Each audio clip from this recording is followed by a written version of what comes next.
on te dit, Joseph serait le seul pharaon, le seul grand esprit en Égypte qu'on ne va pas enterrer comme on a enterré Pharaon. Donc on va garder ses os pour le transporter. On te dit, à 110 ans, il est parti de son corps. Mais il va vivre plus de 110 ans au milieu des enfants d'Israël en tant qu'ossement que quand il était dans un corps. Est-ce que vous voyez un peu? Et regardez, voilà un esprit que quand vous parlez du futur, il dit, l'Éternel va vous sortir. Il va participer à l'ouverture de la mer Rouge. Il va assister. Quand vous allez faire 40 ans au désert, il va participer pendant les 40 ans au désert. Quand vous allez vous établir à Sichem, il va participer à votre établissement. Quand les serpents vont mordre les enfants, il va voir, il serait témoin de cette dimension. Donc, et on vous dit que les ossements de Joseph vont mettre plus long que quand il était dans un corps. Est-ce que vous voyez un peu ça? Plus long. Et on te dit, c'est après la mort de Josué. Josué qui va prendre le règne après Moïse, que on va enterrer ses ossements. Et Joseph sera appelé l'homme qui aura vécu plus longtemps dans l'esprit que quand il était vivant. Ça veut dire sur la forme physique. Et qu'est-ce qui se passe là? Ce qui se passe, c'est que Joseph a appelé ça. Il a appelé ce que vous appelez le futur. Donc Joseph connaissait son futur avant même de partir de son corps. Il savait qu'on va vous sortir. Et il a dit, comment on va vous sortir? Ne me laissez pas ici. Parce que moi, je veux participer à ces événements. Est-ce qu'on se comprend? Mais pourtant, pour des êtres ordinaires, on sait que dès qu'il est parti de son corps, on a pleuré, on a fait la neuvaine, on a fait la prière, le funérail. C'est fini. Mais pour eux, il dit, je n'ai pas besoin de funérailles. Je n'ai pas besoin de mausolée. Je n'ai pas besoin d'ensevelissement. Ce dont j'ai besoin d'action. J'ai besoin d'action. Est-ce que vous voyez un peu? Donc, chacun de nous, qu'il ne voit pas, c'est-à-dire sa chute ou sa descente dans les enfers, ou son ascendance, que c'est une chance ou c'est une erreur. Ce n'est pas l'erreur. L'erreur n'existe pas ici. La chance n'existe pas ici. Ce qui est ici, c'est la pratique. C'est la pratique. Ça veut dire que tu conditionnes toi-même ton futur et tu représentes ton présent par le passé. Donc si quelqu'un se tient là et dit vraiment, mon futur, dans le futur, vous allez voir, je vais changer, je vais faire ceci. Pose-lui la question que dans le présent actuel, là, qu'est-ce que tu fais? Qu'est-ce que tu penses? Voilà pourquoi depuis un certain temps, quand je partage avec les gens, je leur dis, ça ne sert à rien de perdre le temps d'écouter seulement, mais de ne pas se développer. Pourquoi? Parce que c'est une perte de temps. C'est une perte de temps d'écouter seulement. Parce qu'à l'heure où nous sommes, je faisais ce bilan l'autre jour, à l'heure où nous sommes, c'est-à-dire qu'on a plus de 8 ans d'enseignement. Donc, chacun devait déjà réaliser ce que le monde spirituel qui est au fond de lui. Ce qui se passe autour de lui. Je dis même, il n'y a pas d'enfant dans cette histoire-ci. Il n'y a pas d'enfant. C'est chez les chrétiens qu'on dit qu'il y a les avortons. Franchement, dans cette dimension-ci, il n'y a pas d'avorton. Ici, là, ça dit que chacun doit normalement réaliser que qu'est-ce qui se passe dans mon monde spirituel. Quelle est la dimension qui est construite au fond de moi? Quel est le degré de ma vibration? La manifestation du destin, elle est très simple de comprendre. C'est-à-dire, chacun peut réaliser ce qu'il est et chacun peut comprendre ce qu'il va devenir. Il suffit seulement de voir ce à quoi tu penses présentement. Les Joseph ont pensé que nous allons partir et je dois être là. Et c'est ce qui s'est passé. Paul peut témoigner que si j'ai les chaînes, c'est parce que j'ai adhéré. N'est-ce pas? C'est de ça qu'il est question. Voilà comment le destin se manifeste. Et aussi, pour le petit peuple, on les a dit par exemple, non mais si tu vas à l'école, ton présent est conditionné parce que tu es allé à l'école. Et si tu n'es pas à l'école, ton destin est conditionné. Et même pour certains parents aujourd'hui sont prêts à dire aux enfants que ne va jamais dans ce qui est spirituel. Parce que ce qui est spirituel va t'enlever de construire ton présent. Mais ce que vous ne réalisez pas, c'est que tous les grands esprits dans le monde, même ceux qui ont organisé l'école, ils ont été d'abord spirituels avant d'organiser l'école. Ils ont été spirituels, des initiés avant d'organiser la politique. Ils ont été des initiés avant d'organiser l'économie. Joseph dont nous parlons là ne pouvait pas gérer l'Égypte s'il n'était pas en rapport avec la verticale. N'est-ce pas? Il ne pouvait pas sortir de l'Égypte s'il n'était pas en rapport avec la verticale.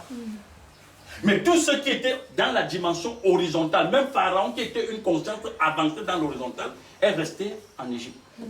Il n'a pas su que l'Égypte va tomber. Parce que quand vous regardez les êtres humains, l'être humain a au fond de lui le souci d'adhérer dans le camp des gagnants, des vainqueurs. Donc si Pharaon était lié à la dimension supérieure, lui-même il allait dire, quand Joseph vous partagez son corps, partagez le mien. Mais lui, il est resté, mais il n'était pas connecté. C'est ça qui montre que la dimension cosmique, même si elle est avancée, c'est une dimension limitée. C'est une dimension limitée.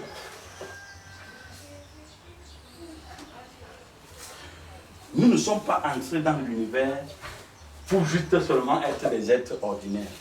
C'est-à-dire apprendre à lire, à déchiffrer le calligraphe, et puis faire des enfants, construire des maisons, manger et boire. Non. Nous sommes entrés dans l'univers pour plus que ça. Voilà, bientôt c'est, pour ne pas dire la fin d'année, vous allez voir toutes sortes de mots va apparaître bientôt, même sur votre téléphone, comme le font les opérateurs téléphoniques déjà. Joyeuse Noël, bonne fête de fin d'année, prospérité, bonheur, santé. Mais pour ceux qui sont logiques, pour ne pas dire honnêtes, mais ceux qui sont logiques, ils vont réaliser que l'année passée, on leur a souhaité ces éléments. Mais dès que l'année 2019 a vu le jour, ils sont entrés dans un scénario de déception, de perturbation, de troubles d'esprit, n'est-ce pas? Ils sont entrés dans des événements qu'ils ne peuvent même pas interpréter. Et cette rhétorique, ce refrain qu'on chante aux gens tous les jours, tous les années, ne change personne. Il faut dire aux gens que ce n'est pas parce qu'on t'a souhaité bonne année que l'année serait bonne. Parce que vous voyez un peu, non, l'année n'est pas bonne parce qu'on t'a souhaité bonne année. Est-ce que vous comprenez un peu? Donc l'année est bonne parce que tu te développes verticalement. Et quand tu te développes verticalement, pourquoi ça devient bon? Parce que tu peux interpréter le fonctionnement de tous les composants, le fonctionnement de ce que toi-même tu es, n'est-ce pas? Tu peux interpréter tes pensées. Tu peux comprendre où tes pensées vont t'amener. Voilà pourquoi je dis, notre futur peut être visualisé par chacun. Le présent est la base de comment voir son futur, le présent. Et le passé nous sert de socle pour mieux comprendre son présent. Pourquoi? Parce que c'est dans ces énergies de propulsion qu'on appelle le passé que je construis mon présent. Et c'est à partir du présent que je construis ce que vous pouvez appeler futur. Donc ce que je pense maintenant, c'est ça mon futur. C'est ça mon futur. Personne n'est jamais entré dans quelque chose qu'il n'a pas au préalablement pensé. On pense d'abord avant de prendre l'action. Donc tu ne peux pas faire quelque chose tant que tu n'as pas pensé. C'est pourquoi je dis ton futur, ce que tu vas dégager demain, elle est conditionnée par la manière dont tu penses actuellement. Et au fur et à mesure qu'on réalise cela, même quand tu vas dans un deuil, dans les hôpitaux, tu vois les gens couchés sur les lits, tu regardes seulement. Parce que ils sont, c'est-à-dire que chacun devient ce qu'il a pensé. Et je dis bien, pour les grandes consciences, leur demeure, ce n'est pas la terre. Ce n'est pas les cimetières. Leur demeure, c'est des corps. Chacun doit vivre dans le corps. Et vous voyez, c'est la raison pour laquelle, aujourd'hui en Afrique, particulièrement au Cameroun, certains pleurent que leurs parents, les grands-parents, sont partis avec toute leur magie. Mais ils sont partis avec leur magie parce qu'ils ont vu, ils ont vu le type de programme que les enfants seront demain. Donc ils ne peuvent pas porter cette dimension-là. Certains sont partis avec. Maintenant, pour ceux que les parents ont jugé qu'ils peuvent porter cette dimension, on les a communiqués cela. Mais si, on les a communiqués. Pour qu'on sorte de là, regardez comment le Nord a programmé le futur des Africains. Le Nord crée un système éducatif dans lequel les enfants noirs y vont et que dans ce système éducatif, ils ne peuvent pas construire un futur ou un présent continu. que ce soit en termes d'industrialisation, que ce soit en termes économiques, que ce soit en termes politiques. Donc vous avez un programme scolaire que vous-même, vous n'avez pas construit, vous ne l'avez pas élaboré. Donc vous voyez bien que vous devenez ce que le programmeur a voulu. Est-ce que c'est difficile à comprendre ces choses-là? Ce n'est pas difficile. Vous devenez ce que le Nord a pensé. C'est pourquoi quand un enfant qui fait l'école en Afrique se place devant un enfant qui fait l'école en Europe, mais là, le regard sur la société est différent. Les mots sont différents. Les sens des mots sont différents. Quand il dit richesse, il ne comprend pas richesse comme l'autre. Quand il dit économie, il ne comprend pas l'économie comme l'autre. Quand il dit succès, il ne comprend pas comme l'autre. Et c'est pourquoi les rapports même entre nos chefs d'État aujourd'hui avec le Nord, ça ne donne pas. Le Nord parvient toujours à domestiquer nos chefs d'État, à les traiter comme des enfants. Parce que c'est leur produit, c'est leur programme. Est-ce que tu vois ça? C'est leur programme. C'est pourquoi Paul dit, il est clair là-dessus, que l'avenir ne peut pas me conditionner. Le futur ne peut pas me conditionner. L'épée ne peut pas, c'est-à-dire la peur, les menaces, ça ne peut pas nous conditionner. Parce qu'un esprit libre, même si vous le faites partie de son corps, pour une idéologie, pour une pensée, il vit par rapport à cette pensée. On ne tue pas la pensée. On ne peut pas tuer une pensée. C'est pourquoi les Socrates, les Platon, les Einstein, ils n'ont pas désiré, c'est-à-dire qu'on les approuve dans ce qu'ils faisaient. Mais ce qu'ils faisaient, ils savaient que tôt ou tard, ils vont vivre dans les corps. Et c'est ce qui se passe aujourd'hui.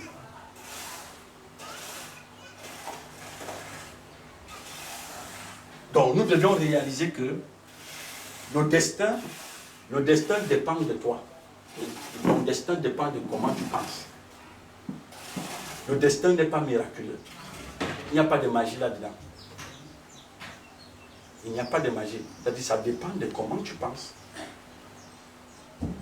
Chacun de nous peut redéfinir son futur, son présent. Oui, mon frère. Je voulais qu'on dissocie.